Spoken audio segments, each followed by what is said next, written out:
Nessa videoaula, nós vamos falar sobre síndrome de Klinefelter. Para entender esse assunto, começamos com o histórico dessa síndrome. Em seguida, vamos falar sobre aspectos fenotípicos, genotípicos, como é feito o diagnóstico, o tratamento e finalizamos com a incidência e bibliografia.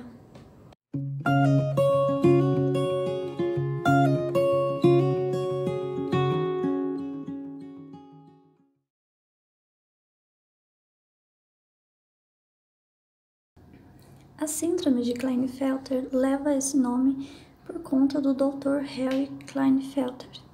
Ele foi um médico, reumatologista e endocrinologista norte-americano que, em 1942, atendeu um paciente que apresentava alguns sinais e sintomas, os quais ele caracterizou como uma síndrome que apresentava ginecomastia, aspermatogênese e um aumento da excreção do hormônio folículo estimulante. Esse trabalho, embora tenha sido publicado em 1942, apenas em 1959 que foi determinada a causa dessa síndrome como a presença de um cromossomo X extra. Embora isso tenha sido comprovado apenas em 1959, é importante a gente considerar que já nesse primeiro artigo, o Dr. Harry Klinefelter sugeria que, devido às características dessa síndrome, era provável que o indivíduo tivesse um cromossomo X supranumérico. Os aspectos fenotípicos da síndrome de Klinefelter, eles são identificados principalmente entre a puberdade e a fase adulta. Isso porque esses aspectos fenotípicos estão relacionados com alguns caracteres sexuais. Por exemplo, o hipogonadismo hipergonadotrófico, onde nós temos uma baixa produção de hormônios sexuais. No cérebro, nós temos uma região denominada hipotálamo. O hipotálamo sintetiza o hormônio liberador de gonadotrofina. Esse hormônio ele age na adenohipófise, induzindo a liberação do hormônio luteinizante, também chamado de LH, e estimulando a produção do hormônio folículo estimulante, também chamado de FSH. Esses hormônios eles vão atuar em células específicas. Então, o LH ele atua nas células de Leydig, enquanto o FSH atua nas células de Sertoli. Essas células elas se encontram nos tubos seminíferos, que estão localizados nos testículos. Esses túbulos seminíferos é onde são produzidos os espermatozoides. E dessa forma, as células de Leydig elas atuam produzindo a testosterona, que está diretamente relacionada com a espermatogênese e fertilidade, enquanto as células de Sertoli elas atuam protegendo e efetivando a troca de nutrientes nesse microambiente, ou seja, ela proporciona um microambiente adequado para que haja espermatogênese. Dessa forma, se houver alteração na liberação de hormônios sexuais, a espermatogênese ela é afetada, assim como outras características desse indivíduo.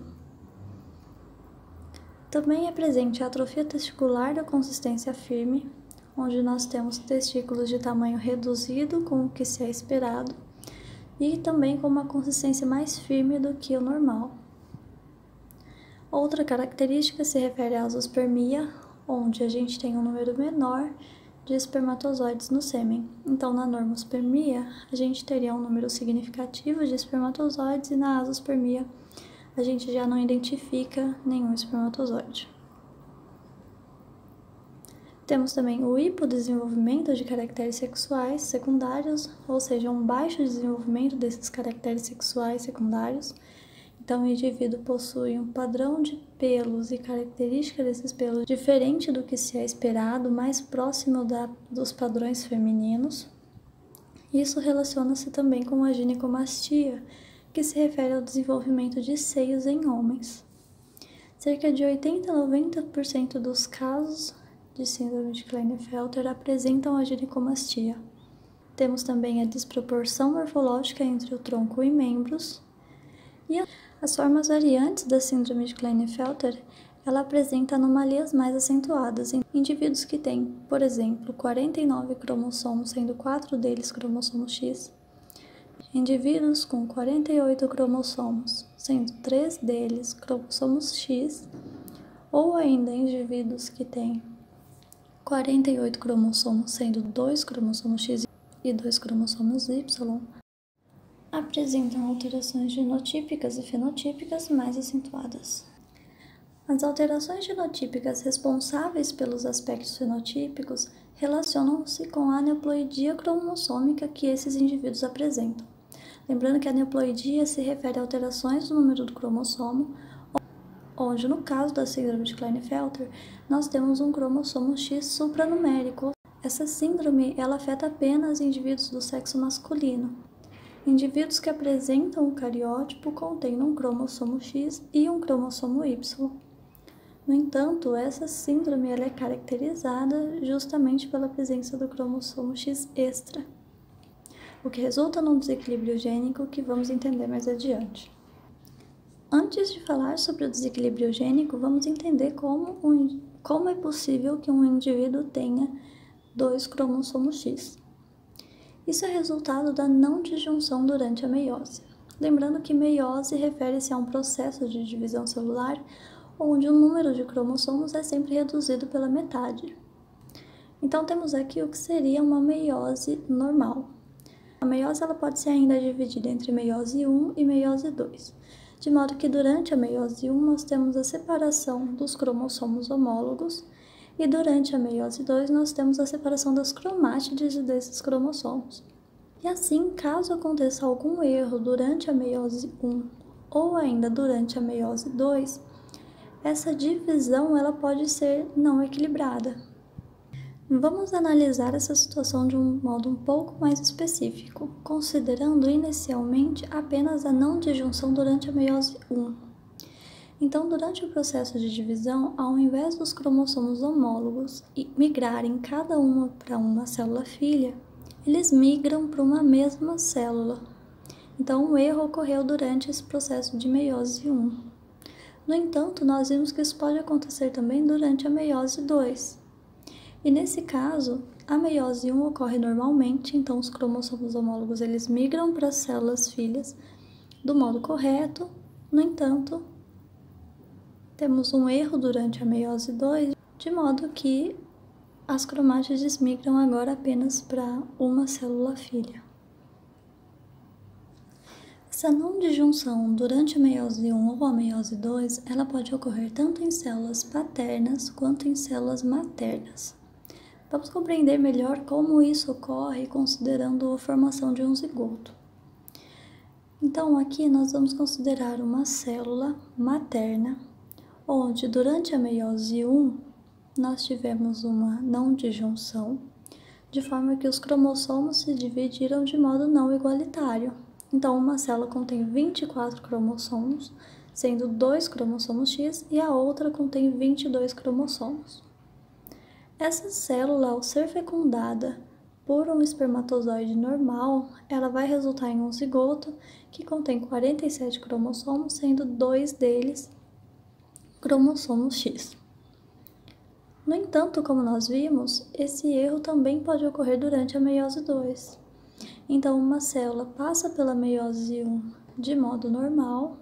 Na meiose 2, nós temos essa divisão errônea, resultando numa célula com 24 cromossomos, sendo 2 deles X, e 22 cromossomos. No caso a célula que contém 24 cromossomos seja fecundada por um espermatozoide considerado normal, novamente essa célula vai apresentar a aneuploidia 47XXY. Uma outra possibilidade é a não disjunção durante a formação do zigoto. Então, tanto o ovócito quanto o espermatozoide apresentavam os números normais de cromossomos e, no momento da fecundação, houve uma não disjunção, de modo que origina um zigoto contendo o cariótipo 47XXY.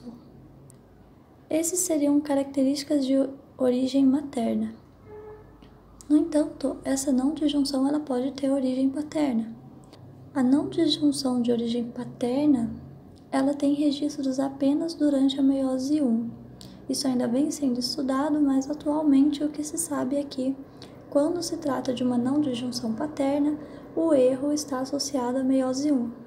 e ocorre da mesma forma como a não disjunção na meiose 1 materna. Então, a célula contendo 46 cromossomos, durante a primeira meiose, ela não se divide de forma igualitária, migrando para apenas um polo e originando uma célula filha com 24 cromossomos XY. Essa célula vai originar um espermatozoide que, ao fecundar um óvulo normal, originará um zigoto com 47 cromossomos XXY. E essa seria a origem paterna. Vale ressaltar que a prevalência nos últimos 10 anos foi atribuída à origem paterna. A não disjunção durante a primeira meiose paterna é geralmente associada ao maior número de casos de síndrome de Klinefelter.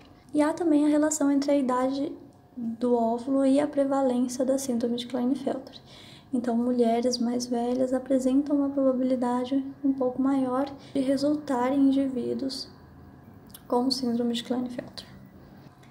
Em relação ao desequilíbrio gênico, vamos relembrar um pouco a inativação do cromossomo X.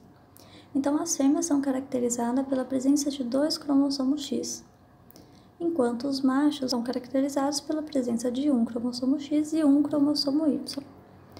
Para que haja um equilíbrio gênico entre a espécie, ao longo da evolução selecionou-se a inativação do cromossomo X, onde apenas um X da mulher se mantém ativo. Esse processo, denominado inativação do cromossomo X, ele garante o equilíbrio gênico entre os indivíduos, e o mesmo ocorre com indivíduos que contêm a síndrome de Klinefelter. Então, indivíduos portadores da síndrome de Klinefelter apresentam 2 cromossomos X. Da mesma forma como nas fêmeas nós temos o equilíbrio gênico através da inativação de um desses cromossomos, no indivíduo que tem a síndrome de Klinefelter, um desses cromossomos X também vai ser inativado. Isso responde à regra do N-1. A regra do N-1, ela diz que, independente do número de cromossomos X presente em uma célula, teremos sempre apenas um ativo. Os outros cromossomos X extras, eles serão inativados e eles ficam condensados na célula de modo que não é feita a leitura desses genes contidos no cromossomo X inativo. Isso pode ser visto através da microscopia como um corpúsculo de Barr, que é a imagem que temos aqui. Então, indivíduos que contêm a síndrome de Klinefelter, eles vão ter também corpúsculo de Barr, o que é característico de fêmeas. Isso porque o cromossomo extra foi inativado. No entanto, observa-se que, mesmo quando temos a inativação do cromossomo X, a síndrome se mantém, então o indivíduo continua apresentando sinais e sintomas da síndrome de Klinefelter. Isso pode ser explicado se lembrarmos da aula sobre inativação do cromossomo X. Então, o cromossomo X e o cromossomo Y, eles possuem regiões que são denominadas pseudoautossômicas. Essas regiões, elas se comportam como os cromossomos autossômicos. Então, elas podem sofrer crossing over e se mantêm ativas, mesmo durante a inativação do cromossomo X. Já foi identificado cerca de 24 genes na região pseudoautossômica 1 e 4 genes na região pseudoautossômica 2. Essas regiões, como mencionado, elas não são inativadas, de modo que foi observado que o cromossomo X ele não é inteiramente inativado. Cerca de 10% dos genes presentes nesse cromossomo, eles apresentam uma expressão variada. Então, em alguns indivíduos, esses genes podem estar ativos, em outros indivíduos, esse gene de fato está inativo. 15% dos genes desse cromossomo escapam de fato da inativação. Então, mesmo com o processo de silenciamento, eles se mantêm ativos. E os outros 75% dos genes presentes no cromossomo X, eles são de fato silenciados. Também é importante considerar que aproximadamente 10% dos genes do cromossomo X são expressos especificamente nos testículos. Então, o fato da inativação do cromossomo X não ser completa e a atuação dos genes do cromossomo X especificamente nos testículos explicam os fenótipos observados, mesmo se considerarmos que esse cromossomo será inativado. Considerando o processo de inativação do cromossomo X como um processo que não resulta em um cromossomo completamente silenciado, conseguimos entender algumas variações da síndrome. Então, indivíduos contendo 48 cromossomos, sendo 2 deles X e 2 Y, ou ainda indivíduos que contêm 3 cromossomos X ou 4 cromossomos X, eles apresentam um fenótipo mais acentuado devido ao desequilíbrio gênico. Então, mesmo que tenhamos apenas um cromossomo X ativo, os outros que estão inativos ainda apresentam genes que se mantêm em atividade, de modo que isso pode influenciar no fenótipo. Esses indivíduos apresentam outras complicações além das mencionadas para o indivíduo de síndrome de Klinefelter clássica, sendo o principal deles as alterações psiquiátricas. O diagnóstico da síndrome de Klinefelter é feito a partir da cariotipagem. Esse procedimento vai ser abordado em uma aula específica, mas nessa aula vamos considerar apenas que é um método utilizado atualmente. E esse método consiste na coleta do sangue periférico do indivíduo. As células desse indivíduo elas vão ser mantidas em cultura celular, de modo que serão adicionados alguns agentes químicos para que essas células entrem em divisão celular, e assim vai ser possível observar a divisão dos cromossomos durante o processo de meiose 1 e meiose 2. É feita a fixação e lavagem. Em seguida, temos a transferência dessas células para uma lâmina, onde ela vai ser corada. Existem várias técnicas de coloração para cariotipagem, que novamente serão abordadas em uma aula específica. E posteriormente é feita a análise através do pareamento, de modo que em seguida é montado o cariótipo do indivíduo. Algo a ser observado nessa metodologia de diagnóstico se refere ao prazo de entrega.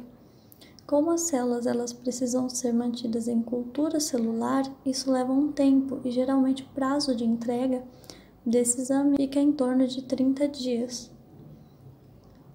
Dessa forma, outras metodologias de diagnóstico vêm sendo estudadas, como, por exemplo, a aplicação da técnica de hibridização in situ por fluorescência.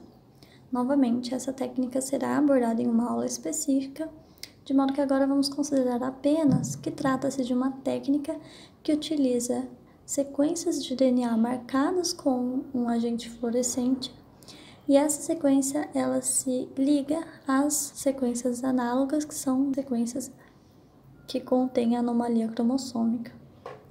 Temos ainda a utilização da técnica de PCR quantitativa em tempo real, que é uma técnica utilizada para amplificar determinados segmentos do DNA. Essa técnica também será abordada em uma aula específica e se apresenta como um método mais barato e rápido. No entanto, atualmente ainda é utilizada a cariotipagem como um procedimento padrão para o diagnóstico da síndrome de Klinefelter. Temos ainda a utilização do esfregaço bucal. O esfregaço bucal permite análise do corpúsculo de Barr. Então, é feita a coleta de células do epitélio bucal do indivíduo. Essas células elas vão passar por um esfregaço na lâmina. Esse esfregaço vai ser fixado com álcool. Em seguida, temos a coloração das células e a lavagem. E a partir disso, essas células são analisadas em busca de corpúsculos de Barr. No entanto, trata-se de um método não muito específico, de forma que não serve como triagem. Mas, a partir da análise do esfregaço bucal, é possível ter alguns indícios se o indivíduo tem a síndrome de Klinefelter e assim direcioná-los para outros procedimentos mais específicos de diagnóstico, como a cariotipagem. Quanto ao tratamento da síndrome de Klinefelter, não existe um tratamento específico. No entanto, temos a reposição hormonal, de modo que ela não influencia na ginecomastia. Então, se o indivíduo apresenta ginecomastia, ele deve ser encaminhado à cirurgia plástica, e ela também não influencia na fertilidade, de modo que pode ser necessário o tratamento de fertilidade. Para além, dependendo do caso e das variações da síndrome de Klinefelter, é necessário o acompanhamento pedagógico, o acompanhamento psiquiátrico e também psicológico. Quanto à incidência da síndrome de Klinefelter, essa é a aneuploidia mais comum entre os homens. 1 a cada 600 indivíduos vivos do sexo masculino apresentam essa síndrome, sendo que destes, apenas 25% são diagnosticados durante a vida, menos de 10% são diagnosticados antes da puberdade, e dos que são diagnosticados, entre 80% a 90% apresentam o cariótipo de síndrome de Klinefelter clássica, 47XXY. Vale ressaltar também que estima-se que 75% dos casos não são diagnosticados, o que evidencia a importância da divulgação científica para que seja feito o diagnóstico o quanto antes e assim minimizar os efeitos fenotípicos e melhorar a qualidade de vida do indivíduo. Temos aqui o material de apoio para a produção da aula. E se você ficou com alguma dúvida, manda um e-mail para a gente. Se você gostou do vídeo, se inscreva, ative as notificações, compartilhe e comente. E siga a gente nas outras redes sociais. Estamos no Instagram e no Facebook. Também não perca a próxima aula.